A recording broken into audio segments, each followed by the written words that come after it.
Excusez-moi messieurs dames, mais je crois que je viens de trouver la preuve ultime. Mousse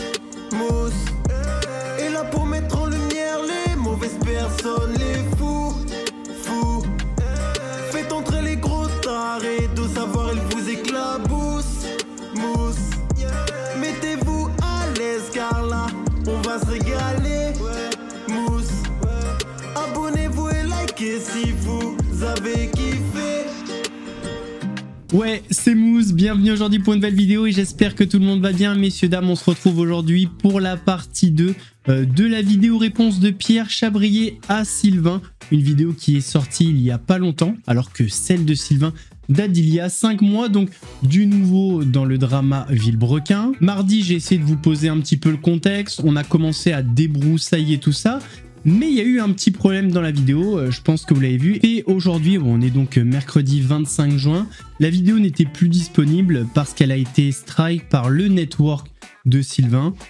Est-ce qu'il est tombé sur la vidéo? Je ne pense pas. C'est juste un truc automatique. Un network, si vous voulez, c'est une espèce d'agence qui s'occupe de youtubeurs, un peu comme Webedia. Son network, c'est Bump, et Bump a décidé de strike le peu de passages de Sylvain que j'ai mis dans la vidéo. Je crois qu'en tout il y avait 3 minutes 40 d'extraits sur les 27 minutes. Bon ben ces extraits j'ai été obligé de les supprimer. Donc désolé si certains moments sont un petit peu moins cohérents, mais il manque les extraits de Sylvain. Bon, normalement j'avais quand même donné les explications, mais c'était mieux d'avoir la version de la bouche de Sylvain. Aujourd'hui on va continuer donc dans la réponse de Pierre Chabrier. On va y entendre certaines incohérences et on va revenir sur des commentaires que vous avez eu concernant la première vidéo, parce qu'il y a un point central, la vente du multiplat. Dans la première partie j'ai beaucoup insisté en disant bah, si Pierre a acheté le multiplat il nous faut la preuve. Si j'ai insisté comme ça, c'est pas pour rien. On va en parler. Avant de partir pour cette nouvelle vidéo, c'est le moment de soutenir la chaîne et moi-même en mettant votre plus gros pouce bleu, votre meilleur commentaire. On n'oublie pas de s'abonner et d'activer la cloche pour ne pas rater les prochaines vidéos. Je vous mettrai le lien de la première partie en description. On fait de même sur la chaîne secondaire, la chaîne Laurent de la Mousse, où vous avez des vidéos d'actualité quasi quotidiennes. On me rejoint sur Instagram, sur TikTok, sur Twitch pour ne pas rater les lives du dimanche soir à 21h30. On va chercher à boire, manger, on se met à l'aise. Et moi je m'occupe du reste. Alors dans la première vidéo, vous avez été quelques-uns à me dire mais Mousse, tu demandes la preuve.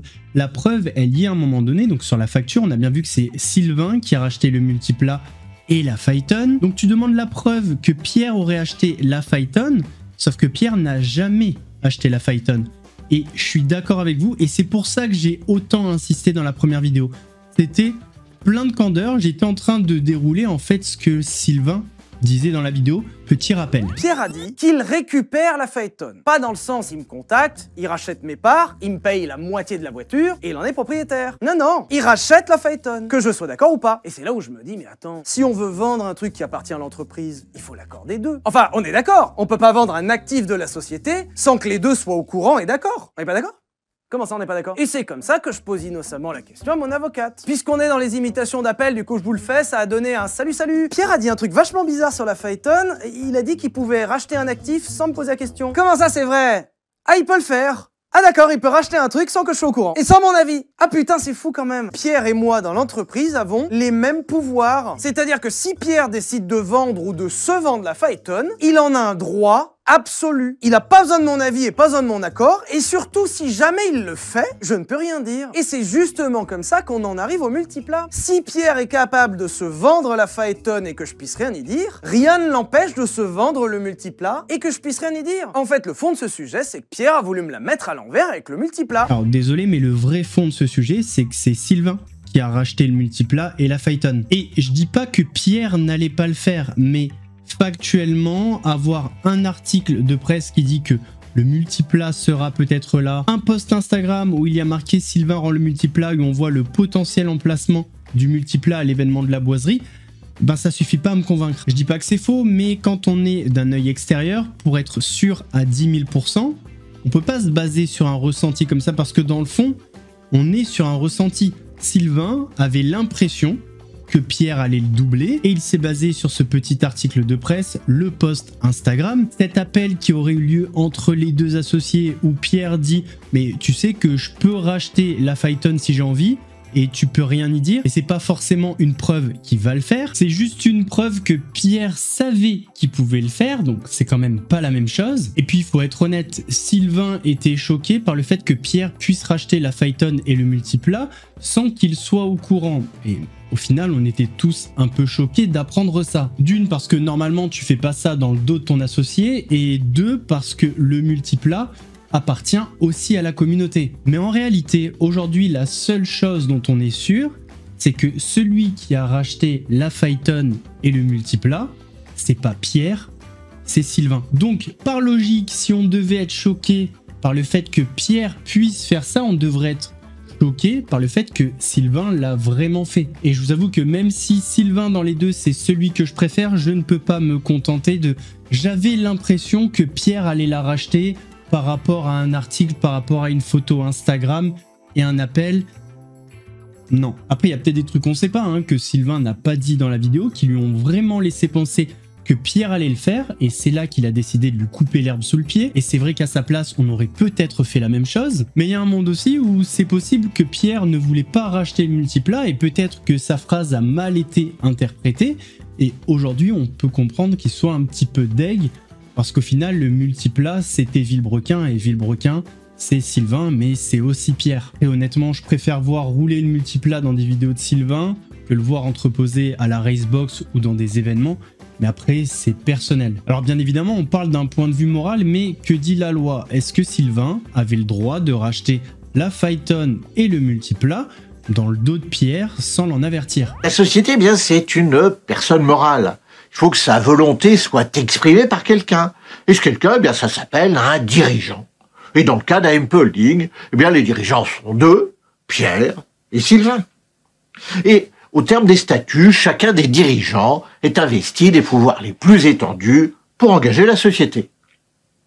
C'est donc en tant que dirigeant que Sylvain a vendu le Multipla. Bon là, la vente est un petit peu particulière puisque l'acheteur, c'est également l'un des deux actionnaires de la société qui vend la voiture, puisque c'est AMP Corpsil, la société de Sylvain, qui a acheté le Multipla. Ce qui fait dire à Pierre que Sylvain s'est vendu la voiture à lui-même. Alors, bon, juridiquement, c'est pas exact, hein, comme je viens de vous l'expliquer, mais je comprends que Pierre ait présenté les choses comme ça. Alors, est-ce que cette vente est légale? Oui, elle est légale. Oui, Sylvain, dirigeant, avait le droit de vendre un bien appartenant à AMP Holding, à sa propre société AMP Corpsil.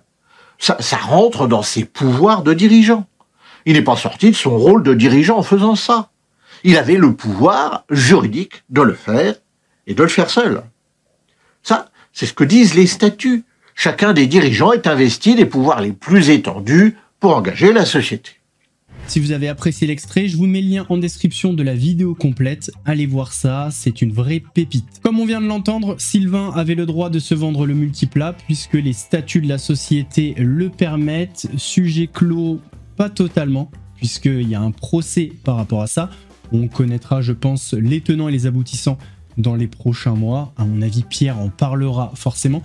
S'il n'en parle pas, c'est que ça a capoté pour lui. Dans cette vidéo, Pierre Chabrier, en tentant de se défendre, a fait pour moi quelques erreurs. En effet, sur certains points, il a tenté de déformer la réalité, soit grâce à des éléments de langage, comme l'exemple que je vais vous montrer juste là, ou alors avec des preuves mais qui ne sont pas bonnes. Ça, on en parlera un petit peu plus tard. Prenons l'exemple du rachat du Multipla. Comme vous pouvez le constater dans cette belle facture qu'il a essayé de s'auto-faire, hein, parce que c'est lui-même qui s'est fait sa propre facture, eh bien il a essayé de le racheter 130 000 € TTC. D'ailleurs là vous y voyez aussi qu'il y a une Phaeton, et ça c'est parce qu'il a essayé de me baiser sur d'autres trucs, tant qu'à... Alors oui, 130 000 € c'est une grosse somme, mais c'est pas ça qu'il faut regarder. Ce qu'il faut regarder c'est que la société à qui il rachète le Multipla 130 000 €, bah, c'est sa société à lui, enfin à moitié à lui. Donc sur les 130 000 €, s'il veut en récupérer 60 000, il peut. Qui donne un calcul très simple, hein, du coup, il a racheté le Multipla 60 000 €. C'est malin de le présenter comme ça parce qu'on a l'impression que Sylvain a escroqué Pierre. En fait, non seulement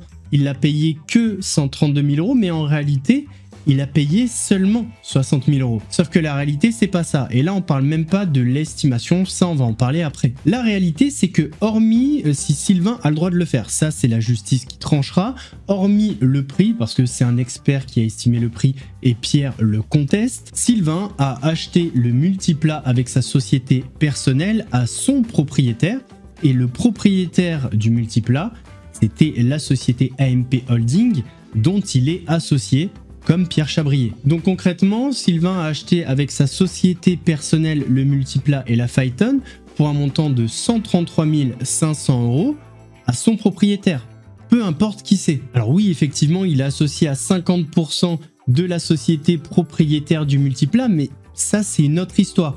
Avec sa société perso, il a bien payé les 133 500 euros. Je vais quand même dire un truc au passage, Pierre se plaint d'avoir été un petit peu arnaqué sur le prix du multiplat. Le tableau final, c'est ton associé avec qui tu as des problèmes qui a payé 133 500 euros au propriétaire du multiplat, donc c'est votre société. Donc on va dire, t'en auras la moitié. Et ça, on enlève les taxes et tout, mais on va dire la moitié pour être très simple. Donc tu as la moitié de 133 500 euros qui proviennent d'une voiture que tu n'as pas financée, qui a été financée par la communauté. Ça, c'est le tableau final. D'ailleurs, dans le fond, je suis même pas sûr que ce soit une histoire d'argent ou de valeur du multiplat. Je pense que même s'il l'avait acheté 300 000 euros, ça n'aurait rien changé. Je pense que c'est plutôt le fait qu'il ne peut plus l'utiliser et l'exposer. Parlons maintenant de la valeur du multiplat. Dans le rapport d'expert que vous allez voir, il a été estimé à 110 000 euros. Je vous avoue que moi, tu me donnes 110 000 euros pour un multiplat, mais alors je te suis. Et Pierre conteste formellement le rapport d'expertise et surtout la valeur qui en découle. Du coup, en effet, vous avez raison, c'est pas un doigt d'honneur, c'est genre l'espèce de fist que je me prends dans le cul. Alors voilà, nous sommes dans la salle de jeu, la chapelle Christine. Puis attention, hein, parce que quelque part, c'est aussi un petit peu dans votre cul. Oh, la décote du multiplat, il a perdu genre 300 000 euros en 1000 km. Pire qu'un Range Rover, le bordel. Ce qui est fou à se dire, c'est que le multiplat et la Phaeton, en dehors du sujet de la valeur évidemment... Tu m'étonnes que la valeur, on va pas trop s'étaler dessus, hein. Parce que déjà, quand tu vois la gueule du rapport d'expertise, qui a mis du temps à me parvenir d'ailleurs, hein. Et je comprends mieux pourquoi en voyant juste la première page, quoi. Hein. Ça se voit, ça c'est un expert en prototype de course ultra performant. Et puis la blague continue jusqu'à la dernière page où quand on voit le prix écrit comme ça, soudainement, ça me rassure. Ça enlève tous mes doutes. On a bel et bien affaire à un expert. Alors je vais vous dire exactement au centime près combien coûte ce multiplat. C'est faux, j'en sais rien. Vient maintenant l'explication de Pierre Chabrier concernant le fameux rend l'argent. En fait, Sylvain, dans sa vidéo, explique que Pierre Chabrier a extrait un chèque de 233 000 euros et qu'il le garde sur son bureau, ce qui fait qu'il ne peut pas payer les impôts et les miniatures. Actuellement, Pierre a volé l'argent du compte Villebrequin. Alors c'est pas une blague, Pierre, avec la complicité de l'agence bancaire LCL de Chantilly, chez qui il a 8 millions d'euros. La complicité marche vachement bien quand t'as plein de millions d'euros là-bas. Il a extrait un chèque de banque du montant total du compte, et aujourd'hui ce chèque de banque est sur son bureau. Et c'est d'autant plus grave qu'aujourd'hui, en tant que président de Villebrequin, je ne peux pas payer les 92 000 euros d'impôts qu'on doit, puisque Pierre a le chèque en otage sur son bureau. Si vous posiez la question pourquoi les miniatures du multiplat sont pas arrivées, c'est parce que je peux pas payer l'entreprise Solido qui est censée les fabriquer. Ça fait des mois que je peux pas les payer parce que Pierre a en otage le chèque. Et lui actuellement, il s'en fout. Il a l'argent des impôts, l'argent des miniatures du multiplat, et il les garde sur son bureau. Après ces explications, Sylvain a enchaîné en disant s'il y a bien un moment où il faut dire rends l'argent, c'est maintenant. Et depuis ça, à chaque fois que Pierre poste une vidéo, une photo sur Instagram ou autre, en dessous, on lui met rend l'argent. Donc forcément, il a voulu s'expliquer. Pour commencer, il a expliqué que le compte bancaire de Villebrequin a été clôturé parce que Sylvain a payé le multiplat et la Phaeton 133 500 euros. Mais vu que lui était pas d'accord, il a renvoyé l'argent. Ils ont fait ça plusieurs fois. Le Crédit Lyonnais a décidé de clôturer le compte. Ce qui est vrai, ce qui est possible, donc sur ça, pas de souci. Donc il a essayé de racheter le multiplat, moi j'ai annulé la vente en renvoyant l'argent, et on a fait ça plusieurs fois d'affilée. Ça a pas plu à la banque. Voilà, ils se sont dit, ça c'est des mouvements bizarres, tu sais quoi, ça pue la merde, on veut rien avoir à faire là-dedans, donc on clôture le compte de Villebrequin. Voilà, c'est le document de clôture du compte de la société Villebrequin. Du coup, après ça, il n'y a pas beaucoup de solutions. La banque qui clôture ton compte doit bien foutre l'argent quelque part. Et ils ont décidé que cet argent, ils le mettraient sur un chèque de banque, Donc un chèque de banque, c'est un chèque qui est sécurisé, surtout parce qu'il y a écrit dessus pour qui il est. Il y a marqué AMP Holding, c'est-à-dire la société de Villebrequin. Personne d'autre ne peut encaisser ce chèque, qui est édité uniquement par la banque, donc qui a déterminé que ce chèque-là, on l'envoie au siège social de la société et après, ils se démerdent avec. Nous, on n'a plus rien à faire. Et le siège social de la société, c'est obligatoire, il faut bien avoir une adresse où ta société, elle existe. Et ben nous, pour des questions de confidentialité, on a déterminé qu'on prendrait une boîte postale, c'est-à-dire c'est genre une adresse random qui juste reçoit le courrier. Et ce courrier-là, on a décidé qu'on le renverrait chez moi, à mon adresse personnelle. C'est pour ça que je vous le montre pas sur le contrat, tout simplement parce que vu que c'est moi qui faisais absolument tout ce qu'il y avait d'administratif dans Villebrequin, et ben c'est chez moi que Sylvain et moi, on avait décidé que les documents seraient envoyés. Puis ça faisait longtemps. Donc oui, même les chèques de banque. À ce moment-là, j'ai donc le chèque sur mon bureau. Donc là, effectivement, le siège social de la société est chez Pierre Chabrier. C'est normal que le chèque de banque y arrive. Sur ça, pas de souci. Là où il est pas mauvais, c'est qu'il vient s'intéresser à un détail qui est au final pas si important que ça. C'est le fait que Sylvain dise qu'au premier cambriolage, le chèque disparaît. Effectivement, si c'est un chèque de banque, il n'y a que la société AMP Holding qui peut l'encaisser. C'est pas le cas de n'importe qui, mais il y passe quand même un certain moment pour décrédibiliser la parole de Sylvain dans sa globalité. Là où je suis pas hyper convaincu par la version de Pierre, c'est le délai entre le moment où le chèque de banque a été extrait du compte, donc après la clôture de celui-ci, et le moment où il a été encaissé sur un autre. Pierre va expliquer qu'en fait, pour ouvrir un nouveau compte, il faut la présence des deux, et vu qu'ils ne se parlaient plus, enfin en tout cas vu que c'était tendu, donc il a demandé à son avocat quoi faire, et son avocat lui a dit « On va saisir le tribunal de commerce pour demander un administrateur provisoire dans le but de régler cette situation. » Là, on peut voir le document qui prouve que c'est bien Pierre qui a fait la demande. Alors, la demande, elle a été faite le 15 janvier 2025, c'est important. Pierre nous montre une partie de la réponse de Sylvain qui rejette la désignation d'un administrateur. Maintenant, c'est à Sylvain de faire ses demandes. Bon, on va passer sur les 2 paragraphes où il demande la condamnation de Pierre Chabrier, mais il va surtout ordonner à M. Chabrier de restituer le chèque de banque à M. Lévy, ordonner à M. Chabrier de ne pas réaliser de mouvement bancaire qui empêcherait la société de percevoir les royalties et de régler les factures dues. Et après négociation, on va arriver à la désignation d'un administrateur judiciaire en qualité de mandataire. Et c'est comme ça qu'ils vont pouvoir régler leurs problèmes, ouvrir un nouveau compte et déposer le fameux chèque de banque. Ce qui me dérange dans la version de Pierre, par rapport à ce qu'on sait, c'est que le chèque de banque a été extrait le 5 décembre 2024. On sait que le 15 janvier, il a fait la demande au tribunal de commerce de désigner un administrateur judiciaire pour trancher et faire avancer les choses. Et on a ce fameux chèque encaissé le 17 février. Je trouve que la défense de Pierre, elle est pas bonne parce qu'il oublie une donnée fondamentale qui vient me faire penser personnellement qu'il a retenu le chèque en otage. C'est le fait que Sylvain a sorti sa vidéo le 9 janvier. Le 9 janvier, il sort sa vidéo. Le 15, Pierre Chabrier fait une demande au tribunal de commerce d'administrateur judiciaire. Je trouve ça bizarre quand même que depuis que le chèque de banque a été extrait, rien ne s'est passé parce qu'une chose est sûre, Sylvain a dû lui mettre la pression en lui disant « faut qu'on trouve une solution pour le chèque de banque ». Bon, à mon avis, c'était la guéguerre entre les deux. Il y en a peut-être un qui proposait une banque, c'était refusé par l'autre. Enfin, chaque demande qui était faite par l'un ou par l'autre était refusée par l'un ou par l'autre. Ça, il faut en être conscient. Mais ça me paraît un hasard de dingue que 6 jours après la vidéo de Sylvain, il fasse la demande au tribunal de commerce. Est-ce que la vérité, et c'est une hypothèse, ce ne serait pas que Pierre a utilisé ce chèque pour mettre la pression sur Sylvain par rapport au multiplat? C'est une hypothèse, voilà, je la dépose au milieu de la table. Par contre, il y a un truc qui revient très souvent avec Pierre, c'est tout le temps remettre la faute sur Sylvain. Par exemple, là, encore une fois, c'est Sylvain qui a refusé, etc. Alors, je pense qu'on était plutôt dans une négociation. Sylvain, ce qu'il voulait, c'est récupérer le chèque. Vu que c'était pas dans les demandes faites par Pierre Chabrier, forcément, ça a été un refus de sa part et c'est pour ça qu'il en a fait la demande derrière. Mais c'est vrai qu'il y a un truc récurrent, Pierre ne se remet jamais en question, c'est vraiment toujours la faute de Sylvain. D'ailleurs, Sylvain avait dit par rapport à ça que s'il a déposé le chèque, c'est parce qu'il a reçu une injonction de le faire. Bien sûr que j'ai fini par payer quand Pierre a eu un jugement et une injonction de rendre les chèques. Est-ce qu'on n'était pas dans un truc genre Pierre Chabrier avec son avocat, s'il me rend pas le multiplat, je lui rends pas le chèque? Hypothèse. En tout cas, si Sylvain n'avait pas fait cette vidéo, est-ce qu'on aurait eu une demande faite au tribunal de commerce? Je vais vous donner mon avis, même si vous en foutez, je suis pas convaincu. Une des raisons qui fait que, pour moi, la réponse de Pierre est ratée, c'est que pendant un certain temps, il s'est contenté de répondre aux arguments de Sylvain avec plus ou moins des preuves. C'est toujours pareil, il nous montre ce qu'il a envie de nous montrer. Mais à un moment donné, il s'est perdu, il a attaqué Sylvain sur le contenu Et là, on a vraiment senti un mec qui a le seum. Le seum de voir son ancien duo réussir plus que lui, alors que dans le fond, Sylvain fait ce qu'il avait annoncé faire. À la fin de Villebrequin, Sylvain a dit que sa chaîne serait une continuité de la chaîne Villebrequin. Il l'a dit à côté de Pierre. Et pour l'instant, c'est ce qu'il fait. Et je vois pas où il est le problème.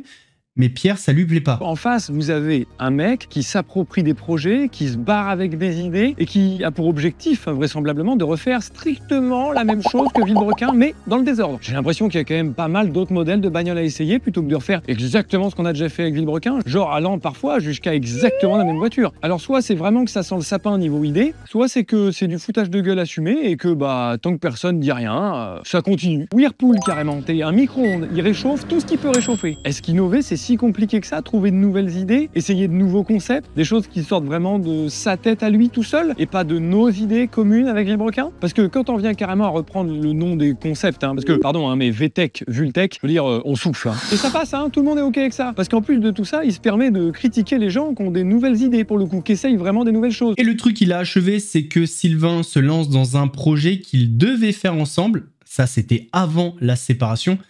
Et ça, je crois qu'il a pas l'air de s'en remettre. Mais en même temps, comment en vouloir à Sylvain? Sylvain, il est dans la continuité de Villebrequin, alors que Pierre Chabrier, aujourd'hui sur YouTube, il fait plus la même chose. Quand je parle des 407 km/h et des records qu'on voulait battre tous les deux avec Villebrequin, comme dépasser les 407 km/h de vitesse maximum, on avait rêvé de ça ensemble. Et je n'ai qu'une peur, c'est de voir ce projet sortir sur sa chaîne, sans que je puisse rien dire. La première étape sera d'atteindre les 400 km/h. Ouais, donc soit je suis voyant, soit t'es un imprévisible. Parce que c'est précisément le projet dont je parle. Attends, je vais essayer d'être surpris. Non, j'y arrive vraiment pas, putain. Mais je peux pas être surpris, c'est pas une surprise. Vraiment, en plus de plus avoir de respect, t'as plus d'idées non plus. Et ça commence vraiment à se voir. Qui plus est quand il s'agit de camoufler encore plein de trucs. Genre la cagnotte que tu proposes aux gens pour financer ce projet. Si jamais vous avez quand même envie de participer au projet 500, si vous voulez partager l'ambiance et faire partie de l'aventure, on profite de cette annonce pour lancer une collection spéciale disponible via le lien ci-dessous. Et je vous avoue, c'était surtout l'occasion de s'amuser. Parce que oui, c'est une cagnotte, pardon, mais donner de l'argent et en contrepartie recevoir des goodies, c'est exactement ce qui s'est passé avec la cagnotte du multiplat. Donc c'est pas dérangeant parce que c'est ce que vous aviez fait avec le multiplat et dans le fond on sait tous que c'est pas une cagnotte. En fait tu soutiens un projet en achetant des goodies, des produits. C'est un petit peu ce qui se passe dans un magasin classique au final. Quand tu achètes des produits dans un magasin, tu sers à la survie de cette marque et tu viens forcément participer au financement de projets présents ou futurs. Bon, sauf que tu sais pas lesquels. C'est pas pour dépasser les 500 km/h. Mais c'est pareil. Il s'est ensuite défendu sur certains points avancés par Sylvain. Par exemple, si nos amis, les cadreurs, etc. m'ont suivi, c'est parce que ça se passe bien. Donc si vraiment j'étais si horrible que ça, ils ne m'auraient pas suivi. Donc Pierre vient dire, non, ils t'ont suivi parce que tu as du travail à leur proposer. Moi, c'est pas le cas. Ensuite, Sylvain avait parlé du fait qu'à la banque, il avait 8 millions d'euros. Du coup, il avait pu mettre un coup de pression à la banque et faire l'extraction du chèque de banque en toute tranquillité. Donc Pierre vient se justifier du fait qu'il n'a pas 8 millions d'euros. Bon, dans le fond, on s'en fout, c'est pas important. Il a ensuite passé 3 minutes à nous expliquer pourquoi Sylvain dit n'importe quoi concernant la Subaru, pourquoi il dit n'importe quoi concernant la Racebox. Il a sûrement raison, mais dans le fond, on s'en fout, en fait. Parce que toutes ces vidéos, elles sont là pour dire qui a tort, qui a raison, qui est le mauvais dans l'histoire. Quand Pierre fait sa première vidéo, c'est pour dire que c'est Sylvain le méchant. Quand Sylvain répond, c'est pour dire « Attention, c'est peut-être pas moi ». Donc certes, dans chaque vidéo, il y a eu quelques attaques personnelles, il y a eu des balles perdues, mais c'est vrai que passer autant de temps à se justifier sur des détails alors que c'est que des attaques personnelles, je trouve ça bizarre. Quand sur des vrais sujets, il y passe à peine 10 secondes. Et là, on va parler par exemple des contrats, les fameux contrats. Mon associé avait demandé à ces personnes, donc des amis, de signer des contrats leur interdisant de travailler avec moi, de s'exposer sur les réseaux avec moi, et même de s'exposer avec moi sur de l'événementiel et autres. Ce qui en fait en venait à les interdire de me fréquenter, parce qu'on n'en était pas loin. Et l'objectif, pour lui, était de faire signer ces contrats à mes amis, à des gens de qui on était proches, avec qui on avait noué des relations sincères. Où est-ce qu'on allait? Alors évidemment, très peu d'entre eux ont accepté de signer ces contrats avec un manque d'éthique évident, qui nous met tous dans une position à laquelle j'aurais même pas imaginé être confronté un jour. En tous les cas, ça m'a laissé sans voix, et ça les a laissés sans voix aussi, puisque en plus d'être sans éthique, les déshumanise complètement, les objectifie. Enfin, vraiment, je sais pas où on allait avec ça. Et donc, c'est vrai que quand on le voit arriver en début de vidéo avec ses classeurs comme ça, on se dit, c'est le sujet où il va apporter des preuves. Eh bien, pas du tout. Par contre, hein, les stories pour se foutre de ma gueule par rapport au contrat, je l'ai pas appris de n'importe qui, hein, Pikachu et Atoll, cette histoire de contrat quand même. La politique, dis donc, il y en a plus d'un qui peut y faire carrière ici. Hein. Ouah, j'ai le plus beau retournement de veste que j'ai jamais vu. Professeur Rogue, carrément. Mais de toute façon, j'épiloguerai pas là-dessus, puisque ils ont un salaire à préserver. Donc, disons si vous préférez que c'est un non-sujet. C'est pas un non-sujet, c'est l'un des plus gros sujets de ta première vidéo, justement. Donc là, je trouve que le passage est assez lunaire. S'il y a bien un moment où il pouvait faire jeu, set et match, c'était là. Et pourtant, quand on l'entend parler dans la première vidéo, on a vraiment l'impression que prouver ce qu'il dit, c'est facile. Et là, on comprend pas. Parler de ce sujet alors que c'est lui qui l'a amené dans sa première vidéo comme une véritable bombe et y répondre en disant que c'est un non-sujet, eh ben, je pense que c'est la plus grosse erreur de Pierre Chabrier dans sa réponse à la réponse de Sylvain. Et des grosses erreurs, il en a fait d'autres. Dans sa vidéo réponse, Sylvain dit que lors du GP Explorer, Pierre aurait très mal vécu le fait qu'il remporte la victoire. Donc bien évidemment, Pierre a répondu dans sa vidéo réponse à la vidéo réponse, mais tellement maladroitement. Ça, c'est censé être la réaction d'un mec vraiment dégoûté, extrêmement jaloux de son meilleur pote à ce moment-là. Victoire et on voit son coéquipier sur NordVPN, Pierre qui salue Or, qui salue très très fort Sylvain. Je rappelle quand même que moi, il vient de m'arriver ça. On vient de passer le million de viewers. Oh, ils se sont touchés. On voit le replay. Ils se sont touchés. Pierre qui n'a pas pu éviter. C'est quasiment sûr, il n'arrive pas à repartir. C'est le double drapeau jaune. Donc ma course vient d'être foutue en l'air, le plus gros événement qu'on avait jamais fait de notre vie. Et je trouve encore le moyen, parce que je suis vraiment sincèrement content pour lui et heureux qu'il finisse premier, de réagir comme ça. Parce que mon meilleur pote gagne. Je comprends pas en fait ce qu'il a voulu montrer en vous disant ça. Tu voulais rappeler aux gens que t'étais le meilleur pilote, c'est ça? Parce que tu pourras pas le prouver avec le GP3. T'étais le meilleur pilote dans le GP1 et presque dans le GP2. Et on s'est jamais caché de cette information, genre vraiment pas quoi. J'ai aucun problème avec le fait de rouler moins fort que toi, oui. C'est vraiment pas un scoop, hein. Et puis c'est nul. T'avais vraiment besoin de ça? Sujet suivant. En fait, pour se justifier, Pierre nous montre des réactions soit en vidéo, soit en photo. Et c'est bien ça le problème. Il y a un monde où peut-être que t'aurais fait ça pour les caméras. Peut-être. Quoi qu'il en soit, ce qu'il a montré, c'est absolument pas une preuve qu'il soit sincèrement content pour Sylvain. Il y a aussi un sujet concernant les tromperies de Pierre. On va pas en parler. Honnêtement, ça le regarde, c'est sa vie privée. Je trouve que c'est vraiment pas important. Et d'ailleurs, dans la vidéo de Sylvain, je trouve ça un petit peu dommage qu'il en ait parlé parce que c'est devenu le sujet numéro un sujet qui concerne la vie privée de Pierre, alors que dans le même temps, Sylvain dit que leur problème devait rester privé, c'était pas très cohérent.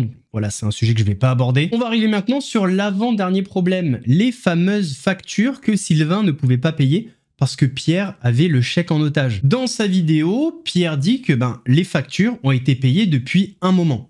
Preuve à l'appui. D'ailleurs, petit retour en arrière sur le multiplat. Pour les loulous et louloutes parmi vous, ça va vous intéresser, ça concerne la miniature. Sylvain, il a dit ça. Pourquoi les miniatures du multiplat sont pas arrivées? C'est parce que je peux pas payer l'entreprise Solido qui est censée les fabriquer. Ça fait des mois que je peux pas les payer parce que Pierre a en otage le chèque. D'accord.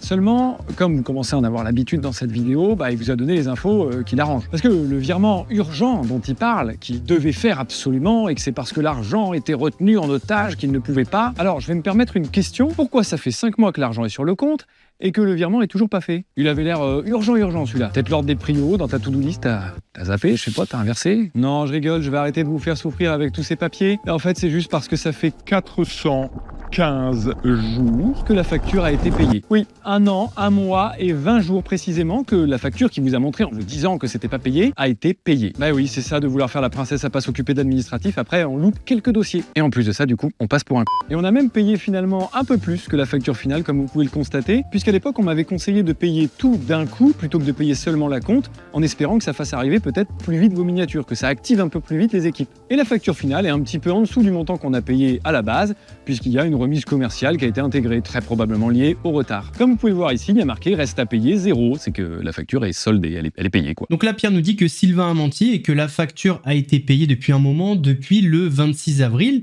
et il ajoute à ça un relevé de compte. Alors effectivement, sur le relevé de compte, on voit bien 35 880 €, ce qui correspond à la facture, celle-ci que je vous montre à l'écran. Sauf que dans sa vidéo, Sylvain ne parle pas de la même facture, il parle d'une facture qui date du 14 novembre 2024, non pas pour l'outillage, mais pour les miniatures pour un montant de 30 496,20 € TTC. Alors déjà, la facture qui a été payée, elle date du 18 avril 2024 pour un montant différent de la facture présentée par Sylvain dans sa vidéo. Mais c'est surtout l'explication de Pierre Chabrier. Genre, on a payé plus pour activer les équipes.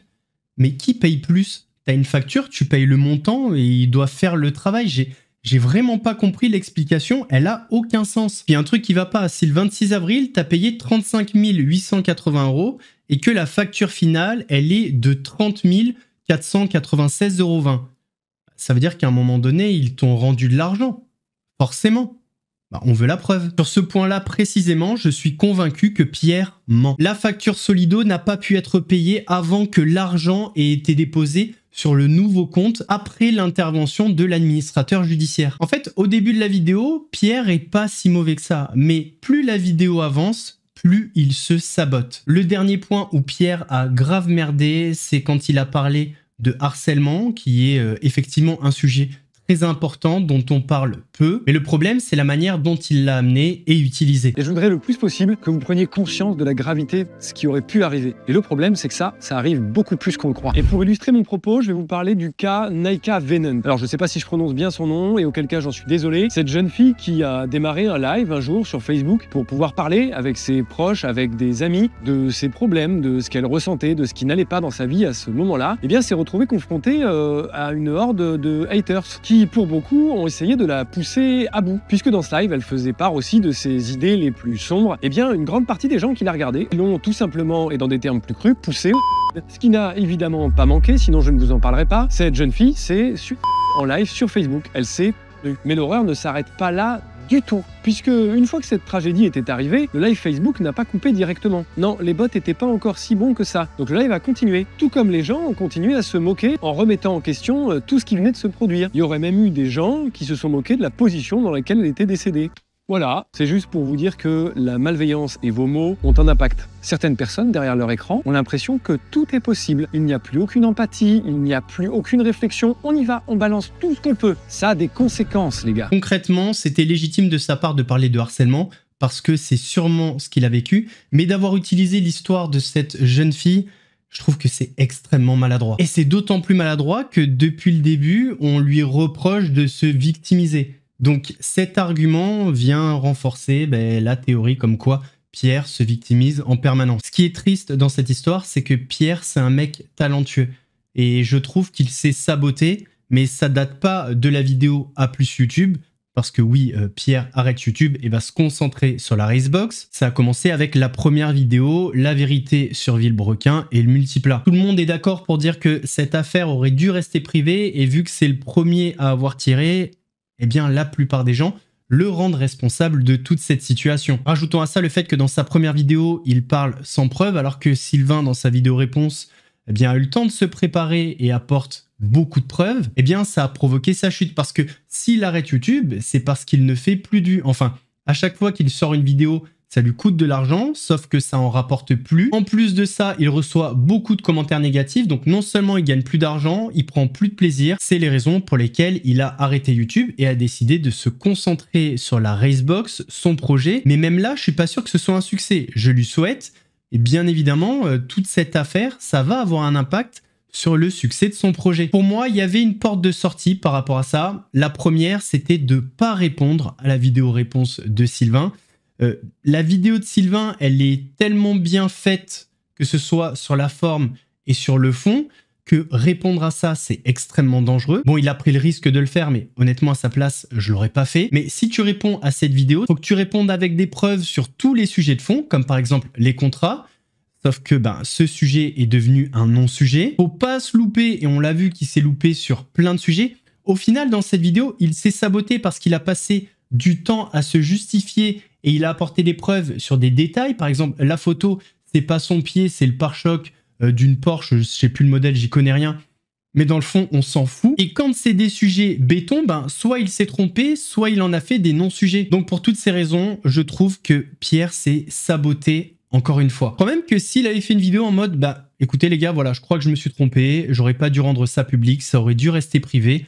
Mea culpa. J'ai fait des erreurs, Sylvain a fait des erreurs, on va essayer d'avancer pour que ce divorce se passe le mieux possible. Parce que oui, une chose est sûre, Pierre a fait des erreurs, mais Sylvain aussi. Eh bien, je pense que le public l'aurait non seulement lâché, mais aurait changé un petit peu de regard sur Pierre. Malheureusement, ça n'a pas été le cas et je suis pas sûr que les choses s'arrangent pour lui. En tout cas, je lui souhaite. Parce qu'il faut condamner le harcèlement qu'il a reçu et j'espère que ça va s'arrêter parce que ça doit être très compliqué à vivre. Messieurs, dames, on arrive à la fin de cette vidéo. N'hésitez pas à me donner votre avis détaillé en commentaire, dans le respect bien évidemment, parce que je sais que c'est un sujet sensible. On a nos préférences. Si la vidéo vous a plu, votre plus gros pouce bleu. On n'oublie pas de s'abonner et d'activer la cloche pour ne pas rater les prochaines vidéos. On fait de même sur la chaîne secondaire, la chaîne Laurent Lamousse, où vous avez des vidéos actualités quasi quotidiennes.